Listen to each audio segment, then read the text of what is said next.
People say, family is the safest place. But what if the first person to bury you under the apple tree you planted is family? 14 months ago, my son-in-law looked me straight in the eye and said in front of my daughter, "You should just sign the deed now, before your memory goes with the next harvest." The words were light as air, yet I could smell greed, calculation, and a betrayal, long in the making. From that day, I stopped being a farmer. I became a grower of justice. I began tracing every invoice, every signature, every trail of deceit. And when the last door closed, the same man who once laughed over my soil was the one handcuffed under red and blue lights. If you've ever been hurt by your own blood, stay for a while. Listen to this story. Maybe you'll find the strength to stand again, and a gentler way to reclaim your fairness. If this story reaches you, follow. Turn on notifications, so each new story reminds you that justice still exists. It just arrives in silence. You should just sign the deed now before your memory goes with the next harvest. Mark's voice cut through the scent of ripe apples, dry and cold like a saw. I stood on the porch, on the same boards that still held the faint footprints of Linda, the woman who helped me grow this orchard for 40 years. Mark's pickup sat at the gate, its steel-gray paint catching the early afternoon sun. Hannah stood beside him, head bowed, fingers twisted together. The air was thick, the only sounds the soft chime of the wind bell and the bees murmuring, like they were whispering an indictment the young couple couldn't hear yet. I didn't answer right away. I wanted to see if I could still hear my own restraint. "Say that again," I said slowly, letting the words drift out just far enough for the wind to carry, then drop back onto the porch. Mark leaned against the wooden post, wearing the half-smile of a man used to claiming what isn't his through polite words. "I'm just being practical, Doug. The land papers should be handled before age catches up. If your memory starts fading, things could get messy. Hannah and I just want to help keep this orchard profitable." Hannah's eyes flicked to mine, full of hesitation, fear, and a faint plea for forgiveness. She didn't speak. Linda used to tell her, "When you don't know what to say, stay silent." But Linda never lived long enough to explain that silence is also a choice, and the wrong one when it sides with the wrong people. I looked past them to the rows of trees where Linda once walked each morning. The wind carried the scent of damp soil and young apples. In 40 harvests, I had watched branches grow, harden, then bloom again. Everything has cycles, except greed. Linda died last fall. After the funeral, Hannah said, "Dad, let us stay for a few months. Help with the orchard, keep you company." A few months became 14.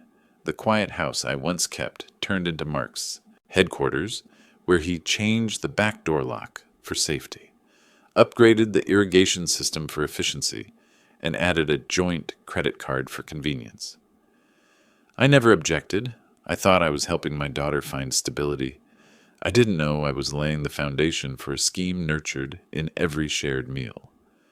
"Dad," Hannah finally said, her voice small, "he's just thinking about the future." "Whose future?" I asked. Mark's irritation showed. "The family's. You're alone. We're here. We work. We bring profit in. If you sign, we can expand, bring in buyers, and modernize the operation. You can rest." I looked around. This land had fed 3 generations of Finch. It wasn't just property. It was memory, a promise Linda and I wrote on the day we first signed. "This land is our covenant." I answered quietly, "This land is home first." Hannah placed a hand on her husband's arm as if to stop him, but he brushed it off with the casualness of a man long accustomed to speaking for her. A bee landed on the back of my hand, still as a period ending a sentence. There are moments when silence is the most complete form of response. But I know too well, stay silent long enough, and people start mistaking it for weakness. I once told Linda that my years as an inspector taught me 2 things: listen closely and wait. Maybe I listened too closely. Maybe I waited too long. "Dad, you can think about it," Hannah said, her voice trembling. Mark seized the pause. Right. But I've got a potential buyer visiting Asheville next week. If you sign now, we can close fast. Great price. If you change your mind later, it'll get complicated. Honestly, your memory hasn't been sharp lately. I just want to keep things smooth before any confusion comes up. He said it like an act of kindness, but every word carried the metallic taste of money overheated by greed. The gate stays closed, I interrupted, eyes fixed on the rusted iron fence. I wasn't talking about the gate. I was talking about boundaries, the line between gratitude and greed, between kin and predator. I had already let them open too many doors in this house. The shed door, the bank door, the door of trust. But that gate, where Linda once hung the wooden sign Finch Orchard, since 1982, was the one thing I hadn't let anyone touch. And today, it would stay that way. Mark didn't understand. He just shrugged, thinking I was a stubborn old man. But stubbornness was the only weapon I had left to defend my wife's memory. I remembered the first afternoon he moved in, how he'd wiped the windows, called Linda a remarkable woman. A week later, he posted a photo among the apple trees captioned, "Renner Orchard, coming soon." I said nothing. Just filed that post away in my mind. The first proof of a takeover disguised as help. I stepped off the porch, voice calm. If you want to discuss land, bring every document that's used at this address. I need to review them. Mark smirked. You don't need to worry about the technicalities. I've got it handled. I was an inspector, I said evenly. Those technicalities are why I slept well for 30 years. Hannah's head lifted at that word. Inspector. For a second her eyes looked like they used to when she was little. Curious, trusting, then dimmed again. Mark adjusted his belt, his tone dropping. Sharp. Honestly, Doug, sign it soon. Your memory isn't what it used to be. By next season, you might not even remember where your own boundaries lie. The words hit the porch like a stone on still water. No echo, only a cold ripple spreading. Linda used to tell me, "Don't raise your voice, Doug. Apple trees need quiet hands." I believed her. But she never warned me that sometimes a quiet voice can't save a crop, already rotting at the roots. I turned and stepped up the porch. The gate stays closed, I repeated, softer than breath. Mark shrugged, his arrogant grin unbroken. I'll drop by tonight with some beers. We'll talk again. He patted Hannah's shoulder. Come on, Han. Hannah hesitated. Dad, do you need anything? The question was right. Just too late. I need you to listen, I said, then shook my head. But never mind. Later. The pickup backed down the dirt road, red dust rising and settling like a swallowed promise. Through the windshield, I saw Mark lean toward Hannah, saying something I couldn't hear. Wind changed. Bees shifted flight. But I read his lips clearly, each word syncing with my pulse. By next spring, this land will be ours. The wind chime outside wavered, its tone slipping half a note flat. My back straightened, shoulder blades heavy as warm stones.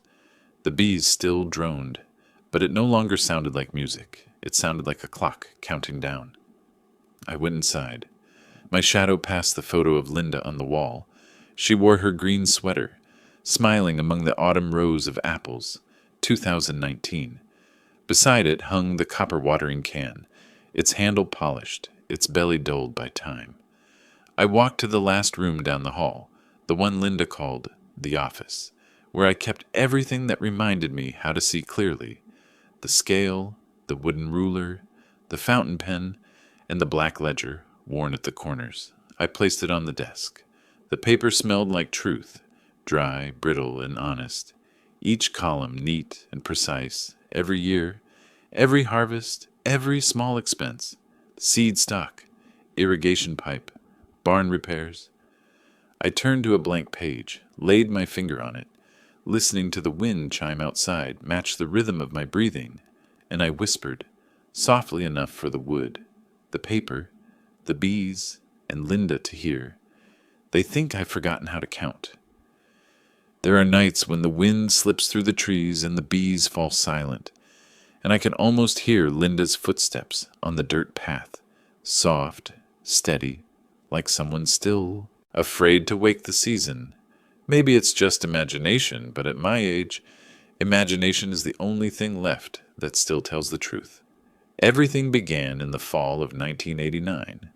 Linda and I were barely past 30, had just paid off our student loans, scraped together what little savings we had, and added a small agricultural loan from the county bank. We bought this land when it was nothing but a rocky hill overgrown with weeds.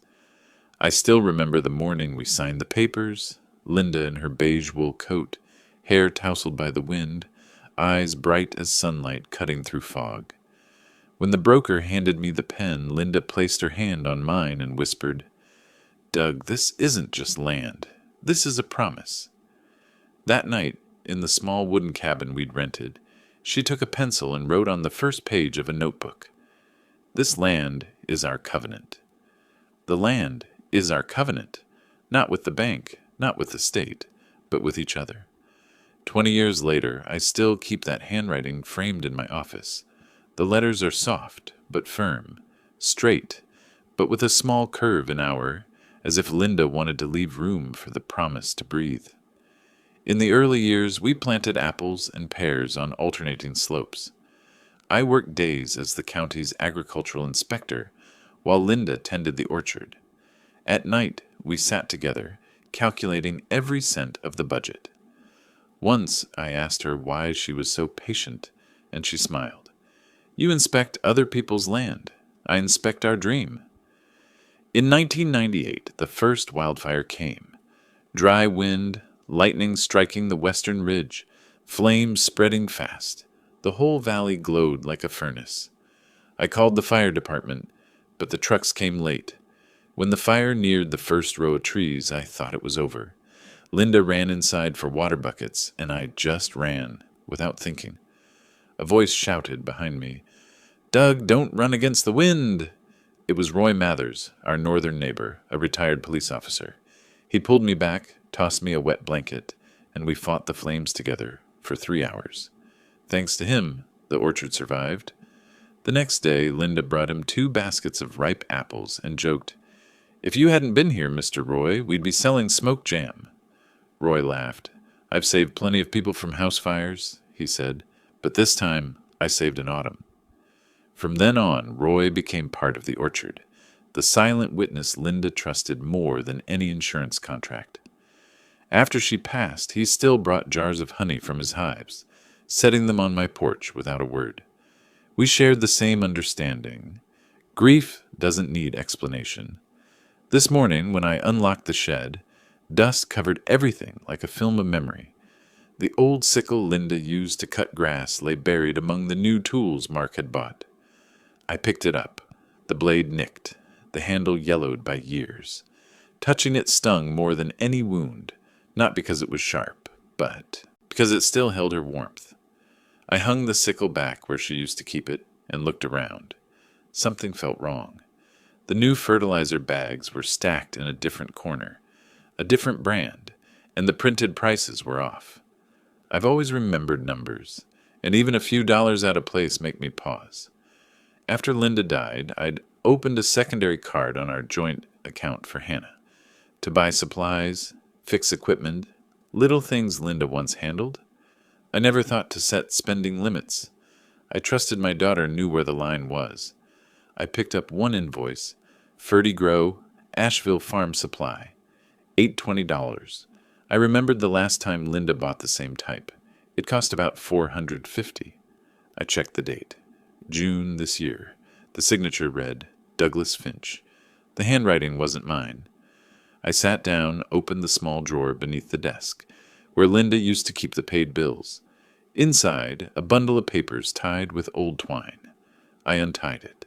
The smell of aged paper and faded ink rose, sharp as time itself. One by one, I sifted through the sheets. Fertilizer, engine oil, irrigation repairs. I studied every figure, every signature. Some bills bore Douglas Finch in a slanted, perfect imitation, too perfect, too mechanical. I pulled out more. Lawnmower, $2,340. Water pipe replacement, $780. I'd never signed them, never approved. The signatures were identical, shamelessly so. I checked the payments, all withdrawn from my main account at First County Bank, through the supplementary card I'd given Hannah. Nothing was stolen outright, but the money kept leaking, slow and steady, as if someone were testing how long before I'd notice the missing numbers. These papers weren't just receipts. They were evidence, proof that someone was quietly rewriting my financial history, one line at a time.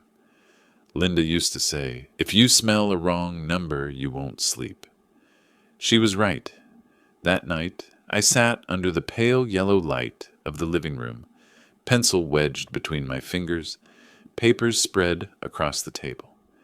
Every time I tried to find a reason to forgive, I saw Mark's handwriting somewhere on a receipt, steady, confident, as if he truly believed I could no longer read. I walked to the window and looked out at the orchard. The trees were still there, but they no longer carried Linda's green. They wore the gray of calculation, lined up perfectly straight, soulless. The wind chime rang again, slower, heavier. I looked toward the fence where Roy once stood the night of the fire and saw his porch light flickering faintly in the distance, a quiet reminder that someone out there still knew the difference between real fire and ash.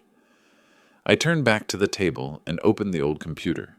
My inbox had a few unread messages, mostly ads. One stood out. Loan inquiry, Renner and Associates, $15,000. I opened it. The subject line read, "Your loan pre-approval request has been received." Applicant's name, Douglas Finch. Address, Finch Orchard, Route 9, Asheville. I sat still. The screen's blue light reflected my face, wrinkled, furrowed like the cracked soil outside. The bees had started humming again, slow, rhythmic, like the ticking of the next harvest. I closed the email, but the words Renner and Associates burned into my mind. That was Mark's company. He had used my name for something, and $15,000 was only the beginning. Linda once told me, "If something keeps you awake, Doug, chase it until you find the truth. Don't let filth stick to your soil." I looked at her framed handwriting where the words, "This land is our covenant," remained untouched. The last light of the day brushed across the glass, casting a thin stripe of gold over the desk. I picked up my pen, opened the black ledger, and wrote a new line. June 17th. First discovery. $15,000. Deliberate fraud. I closed the book, listening to the wind sweep across the porch, carrying the scent of young apples and old ash.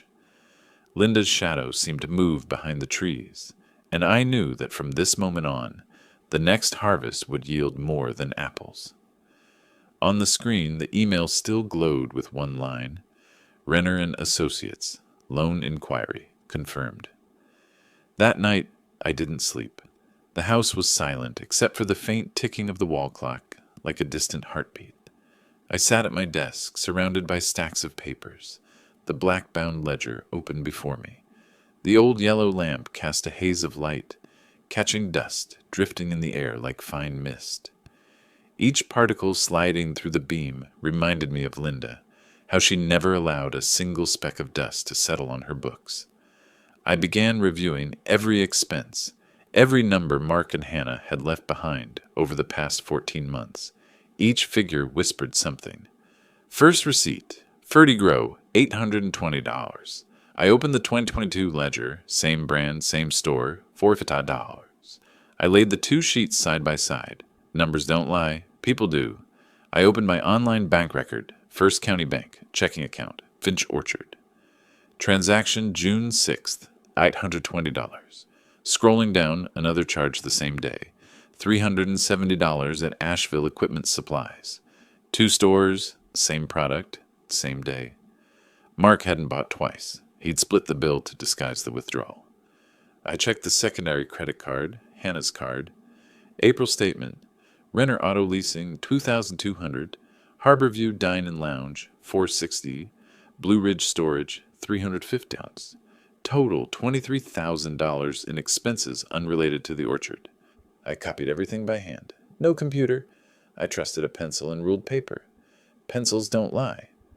Linda once told me, "When a number makes you angry, it means you've found the right one." I was angry, which meant I was right.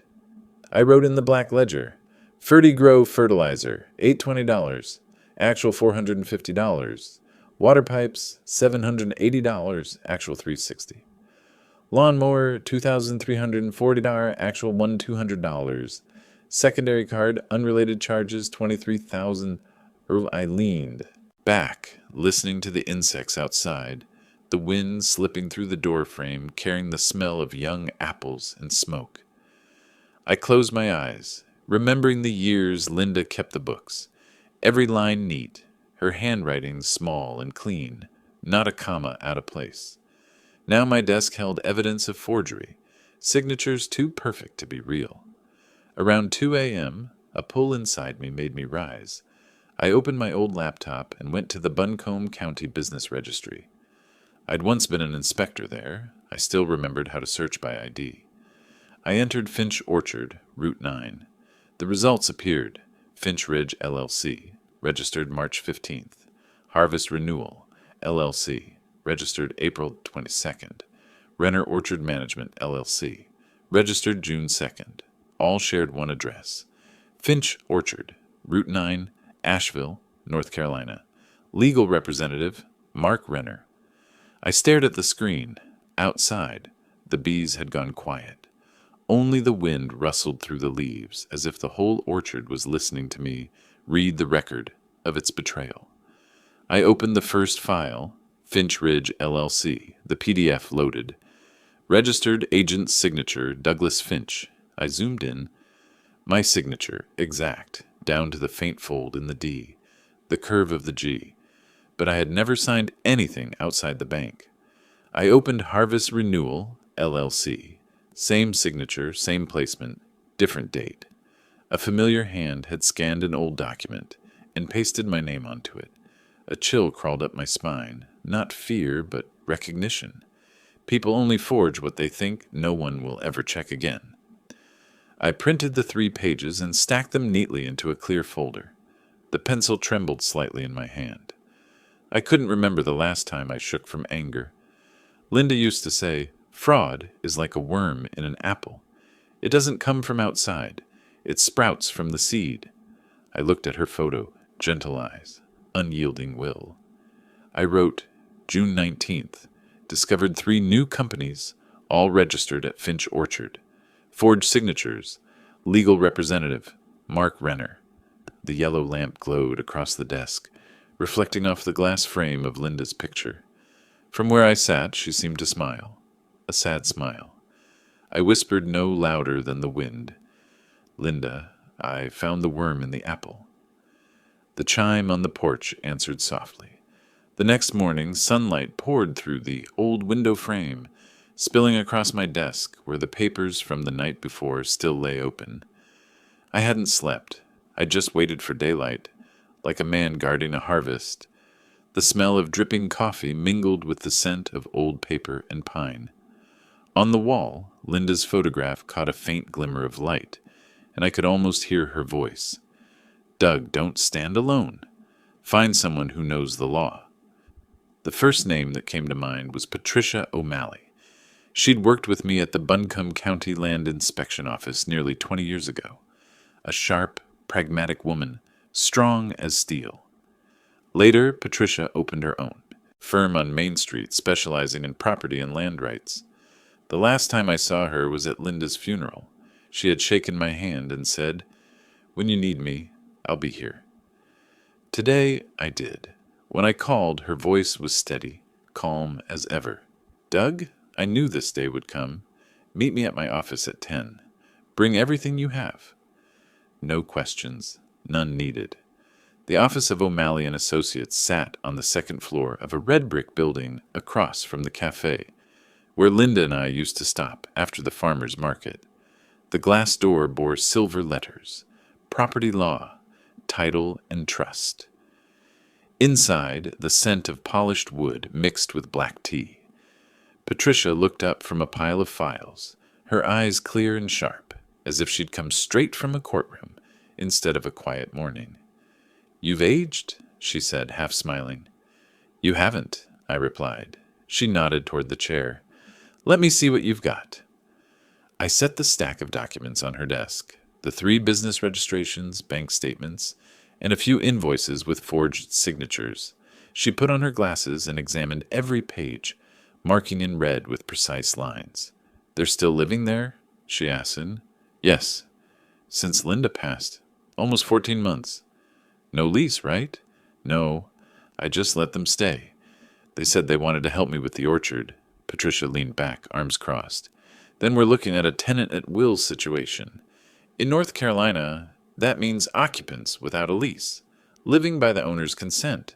The owner can terminate at any time with reasonable notice. She paused. Usually 30 days. Can they contest it? I asked. They can try, if they can prove you granted permission or contributed financially together. But, she tapped the papers, if I can show financial fraud, they stop being tenants. They become occupants under fraud, illegal residents by deception. Then you can petition the court for immediate removal. No waiting period required. I said nothing. Each word sounded like a hammer striking wood. Patricia took off her glasses and met my eyes. This isn't just an eviction, Doug. It's going to turn into a financial investigation, possibly involving the bank and the state attorney general's office. Are you ready for that? I looked out the window at Main Street below, trucks hauling apples from Blue Ridge to market. I remembered Linda's hand signing the deed, her smile trembling as she laughed. This land is our covenant. I couldn't let anyone rewrite that. Help me start, I said. Patricia nodded, pulling a blank form from a drawer. First, I'll draft a notice of termination 30 days. You'll sign it today. We'll send notarized copies to Mark and Hannah by certified mail. Proof of delivery. The letter will cite financial fraud and unauthorized use of property. And legally, I'll send a preliminary report to the North Carolina Attorney General's Office, Economic Crimes Division. They'll open a file and assign a case number. From there, any bank or company where your name's been used must cooperate with data requests. Before leaving, I asked, what about the bank account? They're still using my supplementary card.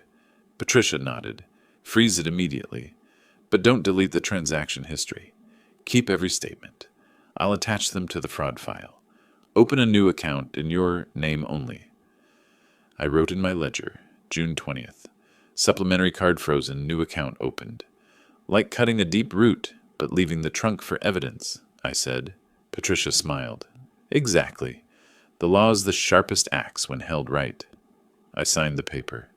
The blue ink bled slightly into the line, reading, Notice of termination, 30 days. Relief mixed with bitterness, like pulling a dead root from damp soil. Patricia gathered the papers, sealed them in a manila envelope, and fastened the clasp. Doug, she said quietly, this won't be gentle. When people realize they're about to lose what they thought was theirs, they get vicious. They'll dig, smear, threaten. Are you ready for that? I answered slowly, eyes still on the window. I've pruned worse branches. She chuckled softly, just enough to loosen the tension. Good. I'll call when the delivery confirmation comes in. Stay calm. This will move faster than you expect. I stood, shook her hand, thanked her, and stepped outside. The daylight hit my eyes, bright and sharp. I squinted, hearing the bells of St. Mary's down the street, ringing in a steady rhythm.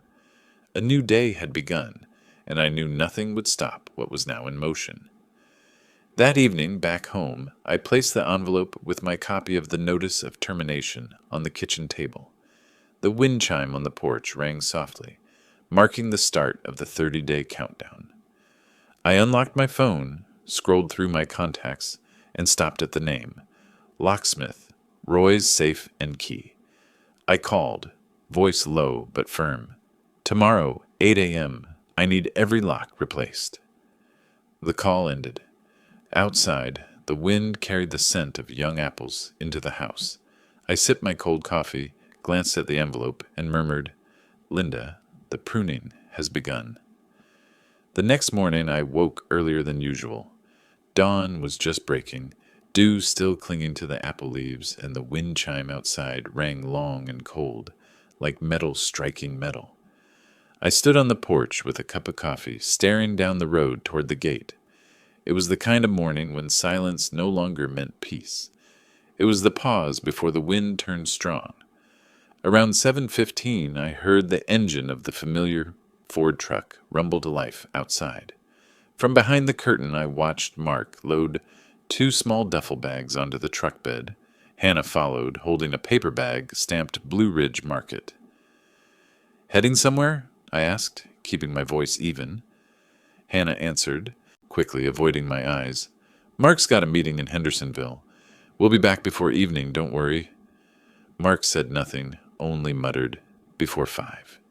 I nodded, but when their truck rolled down the dirt road, I opened my ledger and wrote one line. 07:18. Left the house. I called Roy's safe and key. "I need every lock replaced this morning. Must be done before 4 p.m., I said. The man's voice was firm. "Yes, Mr. Finch. I'll be there by 8. I closed the book and drew a deep breath. Linda once told me, "If you want to clear the orchard, wait until the bees are gone." Today I've done just that. At 8 sharp, a small van painted Roy's Safe and Key Service pulled up by the gate. A young locksmith named Evan stepped out, his tool belt clinking. "Replacing all locks today, front, back, and garage. Correct, Mr. Finch?" "That's right, and make them heavy-duty deadbolts." Evan nodded and smiled. "We only use commercial-grade locks. Once I'm done, you'll sleep easy." The sound of drilling and metal scraping echoed through the house for more than an hour. Every click of a new lock snapping into place felt like a heartbeat of safety returning. Meanwhile, I opened my laptop. A new email from Patricia O'Malley waited in my inbox. "Doug, the notice of termination has been sent by certified mail this morning. Tracking number NCA 2316. A copy is filed at my office. Stay calm. Everything's moving in the right direction." I reread that last line. The right direction. Yes, it was only the beginning. By 10, Evan packed his tools. 3 new locks gleamed under the morning light, each with its own serial number. He handed me 3 main keys and 1 spare. "Keep these safe. Don't let any copies float around," he said. I looked down at the keys, small, silver, but heavy as a whole harvest. When his van left, I called my neighbor, Roy Mathers, the retired cop. "Roy, I need to move Mark and Hannah's belongings into the garage. I don't want anyone saying I did it behind their backs." He nodded, resting an arm on the fence. "Need a witness, huh?" "Yes. I might need your memory later," he smirked. "I've got a good one, Doug." We worked together, slowly and carefully. No breaking, no throwing. Every shirt, every shoe, even the wedding photo Hannah left on the nightstand, I boxed it all neatly, sealed and labeled. Living room, bedroom. Nothing personal anymore, only evidence. 8 boxes, 2 suitcases. I lined them along the garage wall, pulled the door down, and locked it. Roy looked around, then said quietly, "If this goes bad, you've got me as a witness. Everything's clean and lawful." I rested a hand on his shoulder. "Thanks, Roy. I might take you up on that tonight." By afternoon, the weather turned. Clouds from the Blue Ridge drifted low, shading the orchard in gray. I was sitting in the living room when I heard the Ford engine again, the grind of tires on the gravel. Mark's truck pulled into the driveway. Hannah sat beside him, eyes on her phone. I didn't go outside. I just watched through the curtain. The truck stopped at the porch. Mark jumped out, slamming the door so hard the sound cracked across the yard. He strode to the front door, jammed his old key into the lock. It didn't turn. He frowned, tried again, still stuck. "Weird. Doors jammed?" Hannah asked, stepping onto the porch. Mark yanked harder. Nothing. "It's the same key. Why the hell—" Hannah bent closer, staring at the knob. Then she stepped back, voice trembling. "Mark, the handle's different. The lock, too. Dad, did you change the locks?" I stood behind the glass door, close enough for them to hear. "Yes," I said clearly. "The locks are changed. The house is in my name. I've issued a notice to terminate your stay." Hannah's eyes widened. "Dad, why didn't you tell us?" Because every word I've said before went ignored, I replied.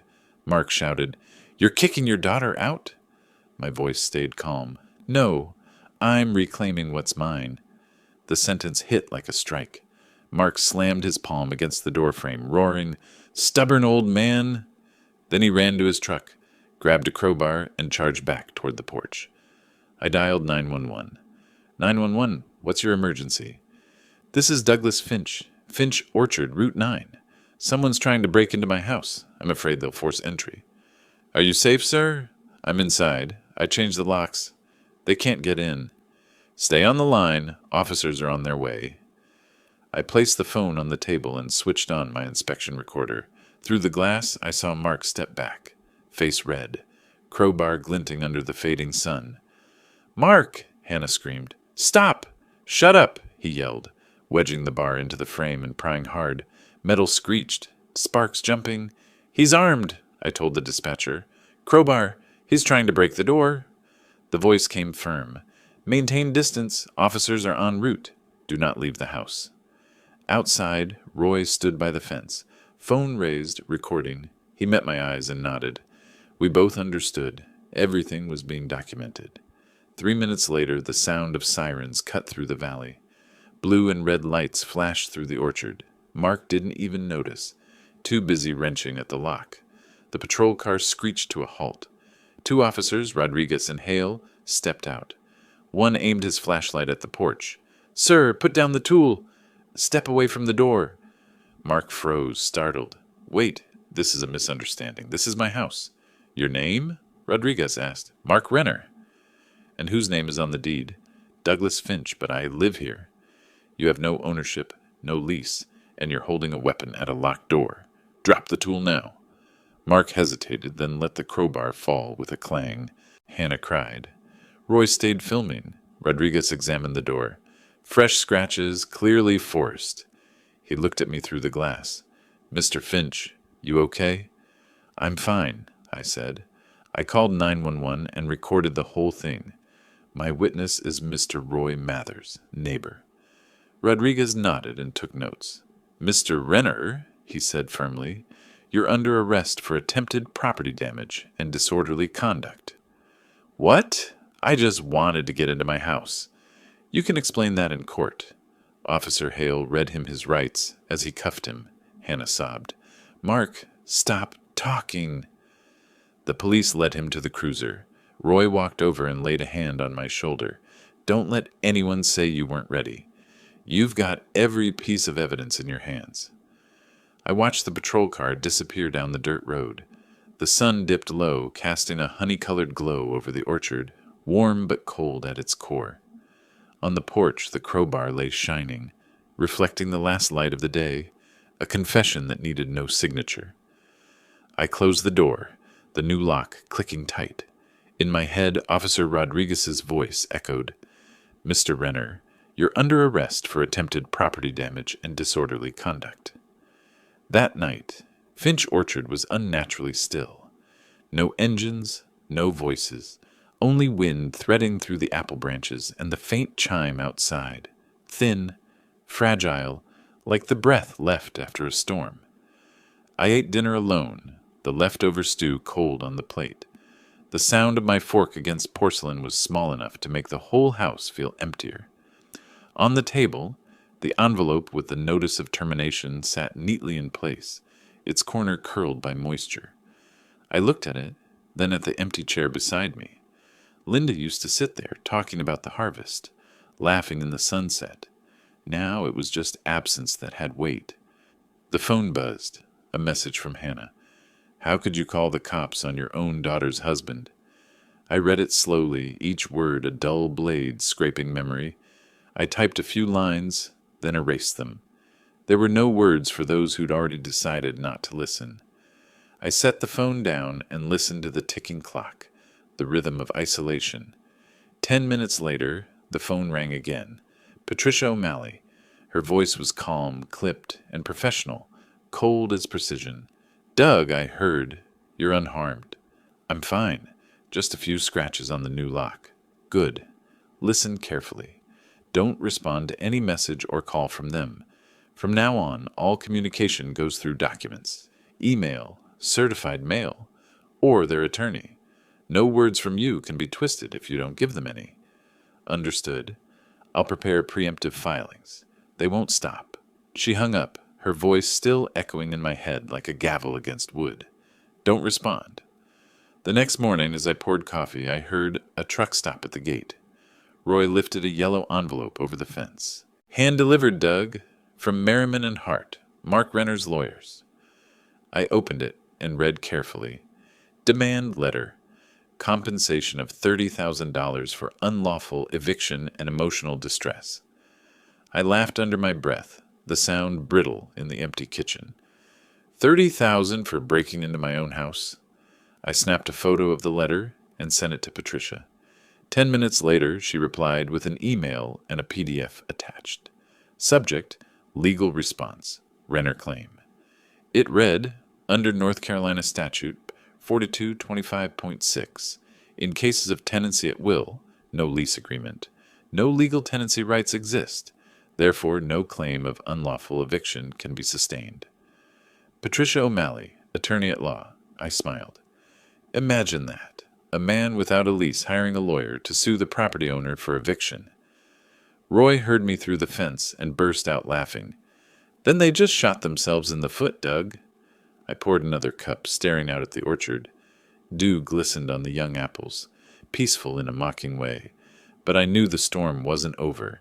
I'd been an inspector long enough to know liars never quit after losing once.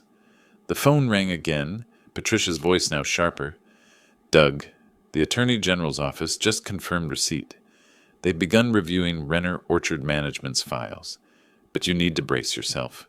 When they realize you've filed for financial fraud, they'll retaliate. Expect it. I looked out across the rows of trees as sunlight broke through the fence line. In that moment, there was no fear, only clarity. The truth had taken root, and the liars would be buried beneath the trees they tried to cut down. I closed the door and wrote a new line in my ledger. June 21st. After the sirens came the silence. Outside, the chime rang 4 short notes. I knew then. The next storm had already begun. The next morning, fog blanketed the orchard. Dew clung to the apple leaves, each droplet glimmering like glass in the early light. I sat at my desk with a steaming cup of coffee, laptop open. I'd only slept 2 hours, yet my mind was sharper than ever. It was time to understand everything. No more guessing, no more emotions. I logged into the North Carolina Business Registry and typed Finch Ridge, LLC. The same list appeared: Harvest Renewal, LLC, Renner Orchard Management, LLC, but this time I looked closer. Under registered owner for Finch Ridge, LLC, one bold line hit me in the face: Douglas W. Finch, managing partner. I scrolled down to owner's signature. The PDF opened slowly. The handwriting, angled, firm, and all too familiar, was mine. Every curve of the F, every fold in the pen stroke, perfect, too perfect. But I had never signed any documents except bank and land papers. I froze for a few seconds, then lifted my phone and took screenshots. Linda's voice echoed in my mind. Liars don't fear the truth. They fear the real signature. I attached the PDFs to an email for Patricia with a short note. Discovered forged signature on Finch Ridge, LLC, likely tied to the $15,000 loan. Verifying now.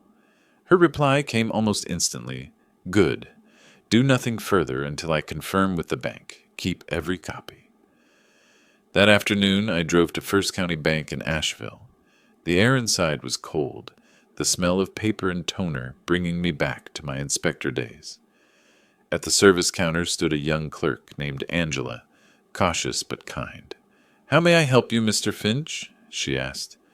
I laid a folder on the counter. "I need to verify a possible loan under my name, Finch Ridge, LLC." She typed a few lines. Then her expression changed slightly as she read the screen. "Yes, there's a record. But I'm sorry.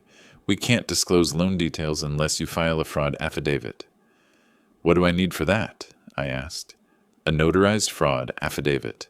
Once we receive it, we'll freeze the account and coordinate with local investigators. I nodded. Thank you. I was an inspector. I know the procedure. Angela smiled, relieved I wasn't angry.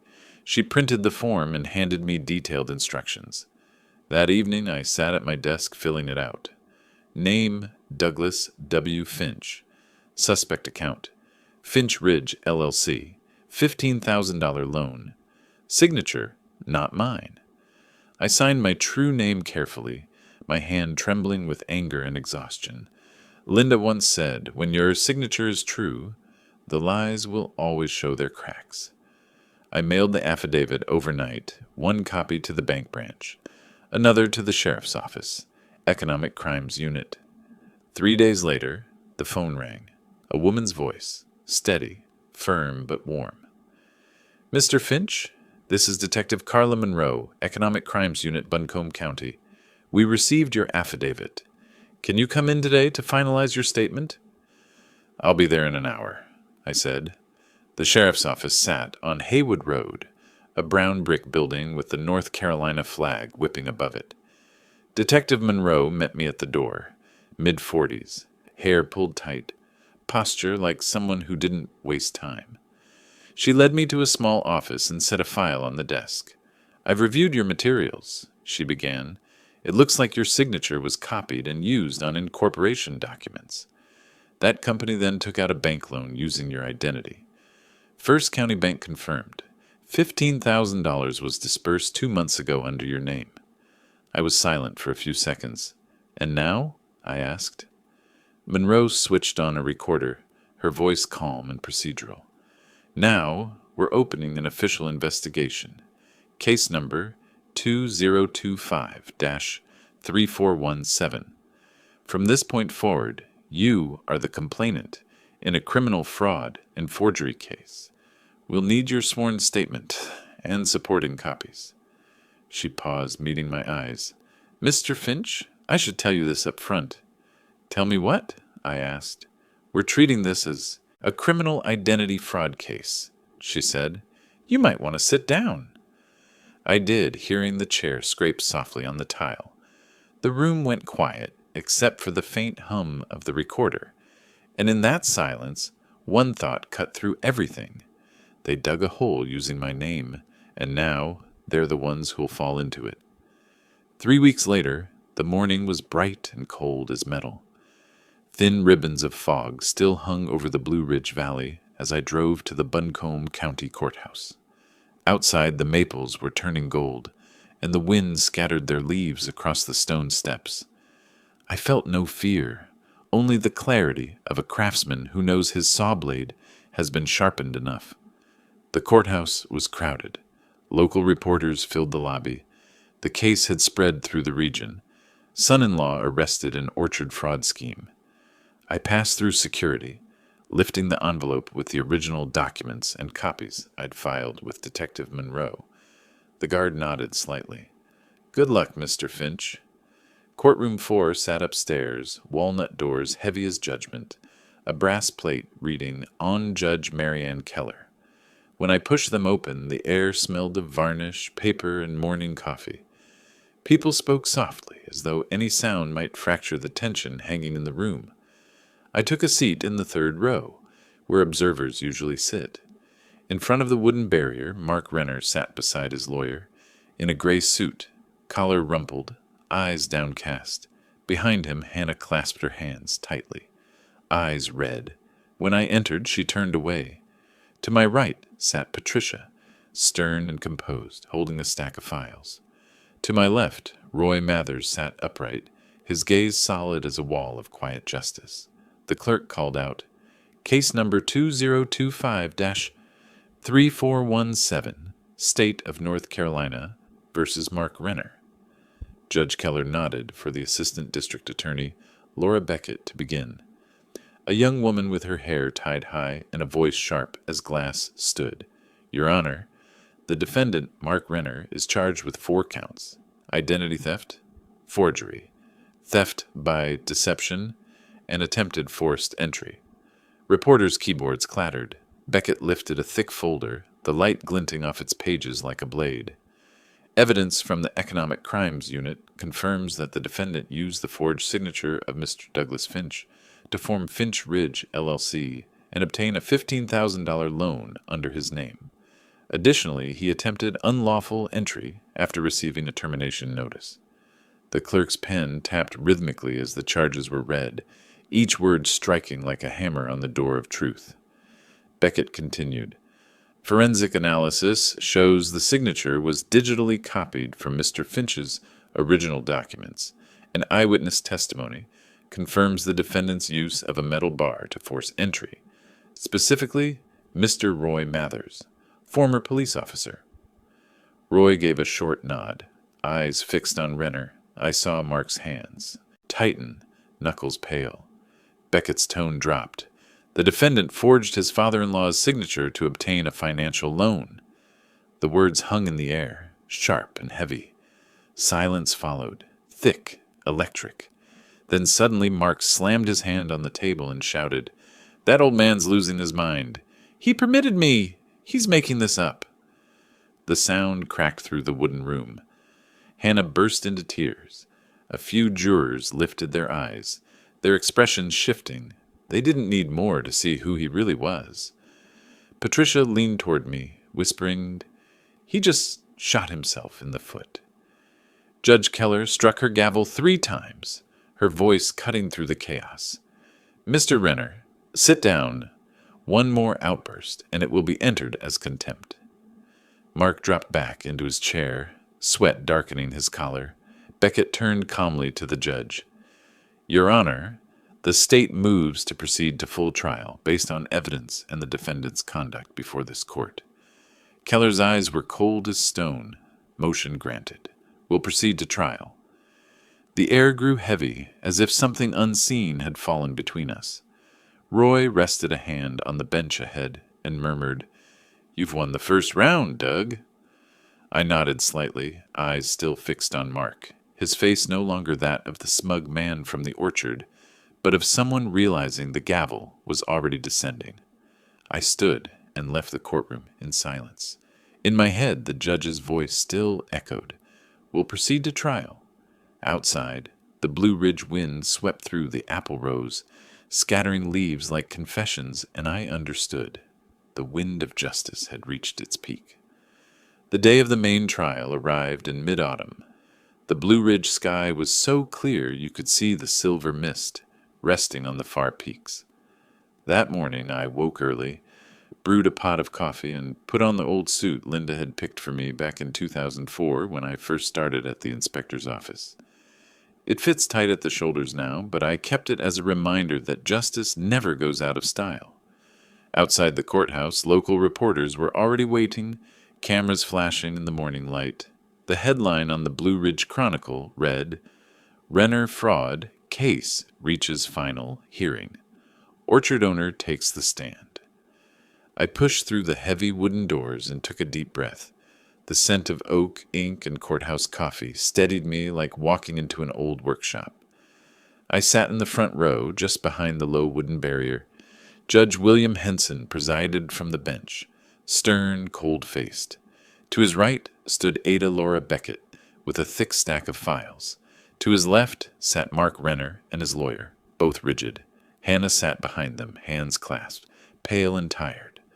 When my name was called, I rose and stepped to the witness stand. The clerk handed me a Bible. I laid my hand on it, swore to tell the truth, then faced the jury. 12 people of every kind watching in expectant silence.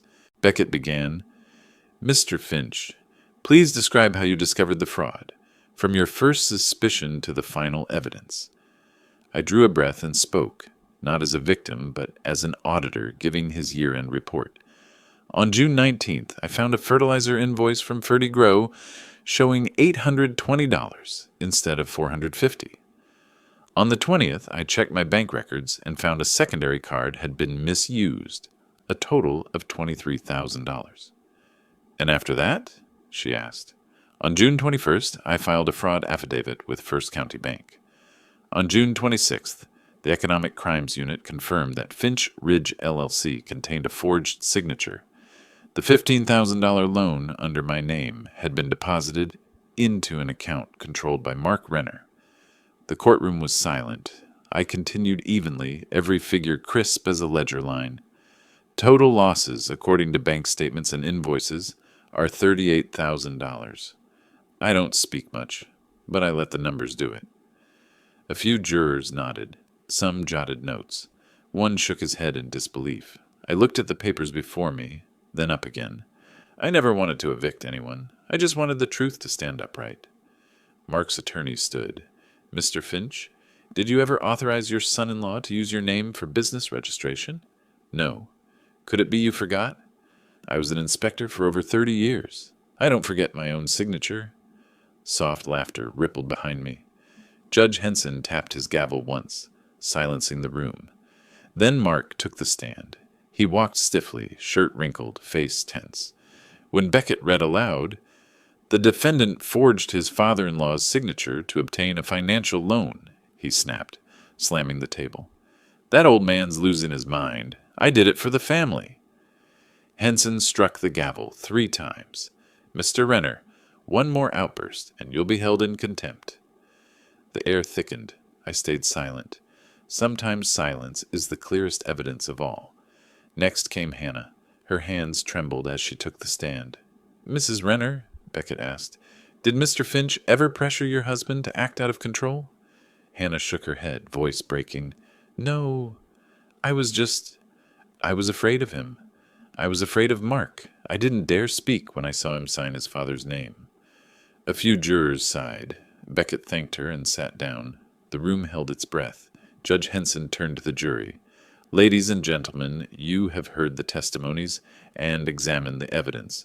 Please retire to deliberate." About an hour later, they returned. The 4 persons stood, voice steady. "We, the jury, find the defendant, Mark Renner, guilty on all counts." The air burst into silence so deep it rang.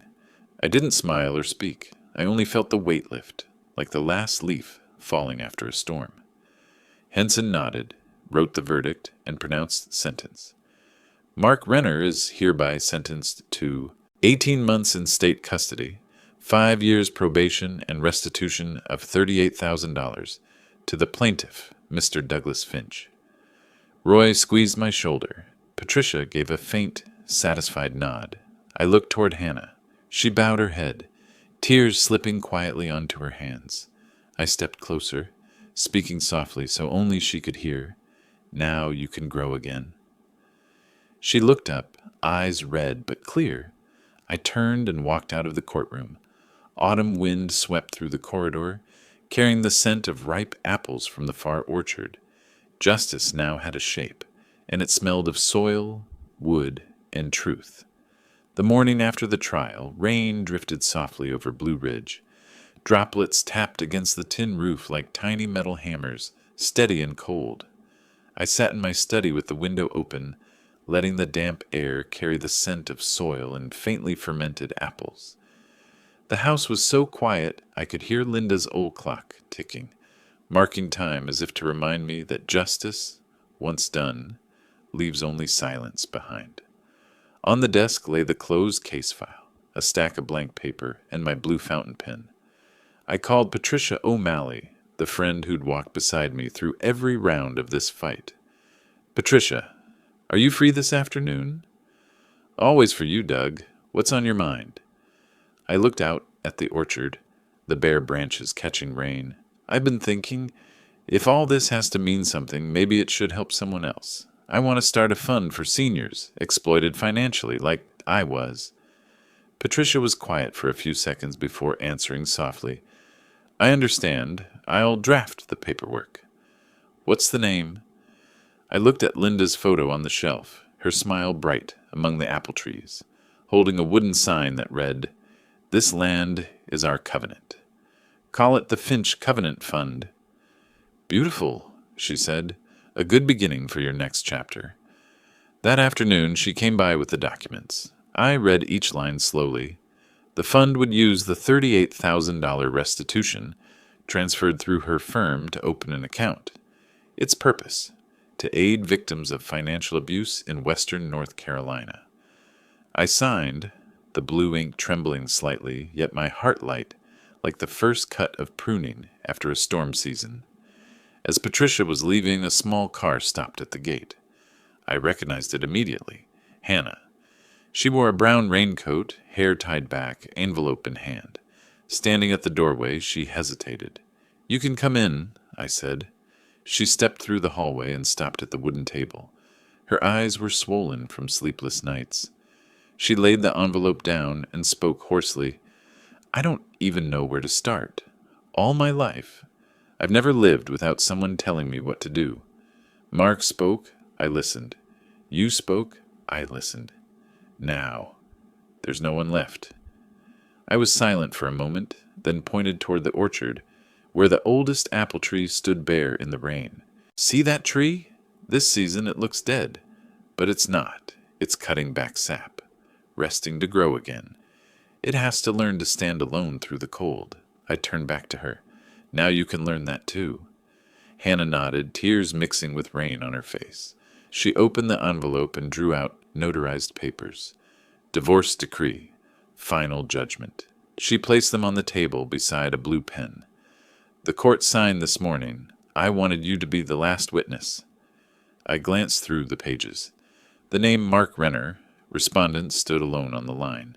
I placed my hand over the document, then slid it back toward her. "Sign it, daughter."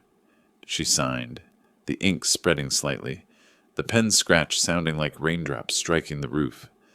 When she set it down, I knew. Sometimes you have to lose something to realize what you once had. Late in the afternoon, Patricia returned with the finalized paperwork. She paused, seeing Hannah on the porch, tired but lighter. When the door closed, Patricia placed an envelope on the desk. "The Finch Covenant Fund is officially registered. You've turned your wound into a mirror for others." I smiled faintly. One tree can't save a forest, but it can still give shade. Patricia looked at me, her tone dropping. "Doug, there's one more thing." "What's that?" She opened a thicker folder, the edges damp from the rain. "The will, Doug. Your old one still lists Mark as co-heir to the property. It's time to prune the last branch." I looked out the window. The rain had stopped, and a pale light broke through. The old apple tree stood silent, leaves soaked around its roots. I exhaled slowly and nodded. "Then we prune." Patricia gathered the files, eyes sharp yet sad. "Tomorrow I'll bring the new will. This time, Doug, every dead branch will fall." Outside, the wind chime rang 4 short notes, the sound of an ending drawing near. Saturday morning, Blue Ridge was blanketed in a soft mist. Autumn sunlight filtered through the trees, golden, wistful. I parked by the apple market, where early-season baskets filled the air with the sweetness of fruit, cinnamon, and roasted coffee.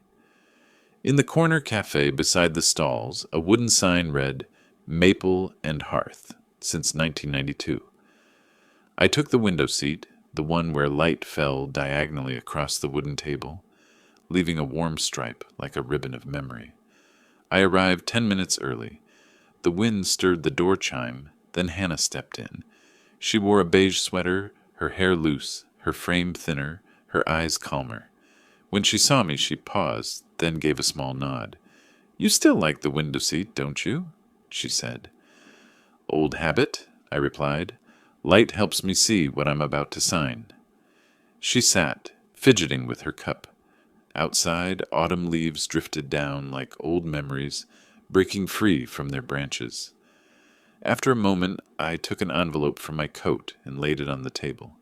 Inside was a check for $5,000. Not much, but enough to start over. She looked at me, startled. "Dad, what is this?" "Call it seed money," I said. "When you replant a tree, it needs fresh soil, a bit of light, and a reason not to grow back into the same shade." She stared at the check, hands trembling. "I don't deserve it." "No one deserves a second chance," I said softly. "You earn it when you learn from the first one." Tears filled her eyes. "I just want you to know, I'm sorry. Every day I regret it." I looked at her for a long time, then spoke slowly. "Forgiveness isn't forgetting, Hannah. It's learning to build a fence around the memory." She looked up, tears streaking her face. Then, what about love? Do you still love me? I smiled. The sunlight through the window outlined every crease on my face. Love doesn't mean trust, but it still means wishing someone well, even from afar. She began to cry, head bowed. I didn't reach out. I just slid the check toward her. Take it. Start over. Not for me, for yourself. She clutched it, tears falling onto the table. The spoon clinking from the next booth mixed with a faint tune. Autumn leaves, playing low on the radio. The world outside slowed until only two voices remained. A father and daughter speaking words left unsaid for years. When she looked up again, light shimmered in her eyes. Faint, but real. I won't let you down, she whispered. Don't say it, I replied. Prove it. I rose and put on my coat. She looked as if she wanted to speak, but didn't. I rested a hand on her shoulder for a brief moment, then walked out. The door chime rang 3 soft notes, like wind brushing the last apples of the season. Outside, the sky had cleared. Leaves still fell, but the sunlight was stronger. I walked slowly down the sidewalk, breathing in the scent of peeled apples, cinnamon, coffee, and relief. Voiceover.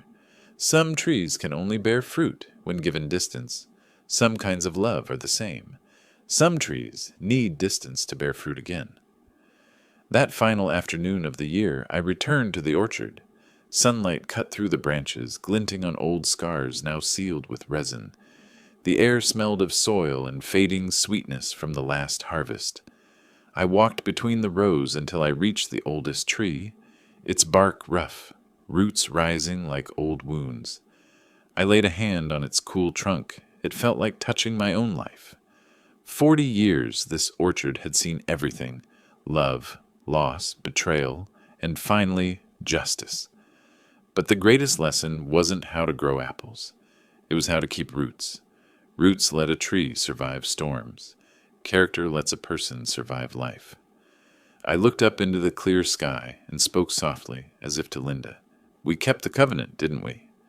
The wind chime on the porch tinkled gently.